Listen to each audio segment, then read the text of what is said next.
জীবনে চারটা বিপদ আসে। এক নম্বর বিপদ হচ্ছে তার মন থেকে আল্লাহ তাআলা শান্তিটা উঠায় নেন। তার মনে কোনো প্রশান্তি থাকে না, তার মনে কখনোই সে শান্তি পায় না, কোনো কিছু করে সে শান্তি পাবে না।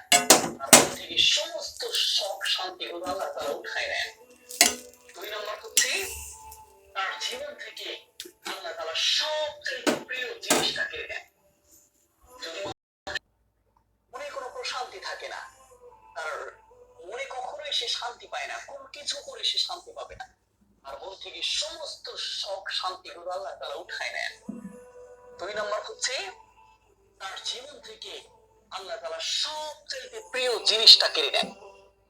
যদি মানুষের সাথে প্রতারণা করে, বিশ্বাসঘাতকতা করে, মানুষ যদি তার থেকে আঘাতপ্রাপ্ত হয়, তাহলে তার কাছ থেকে দুই নম্বর ক্ষতি সাধন আল্লাহ তাআলা নেন।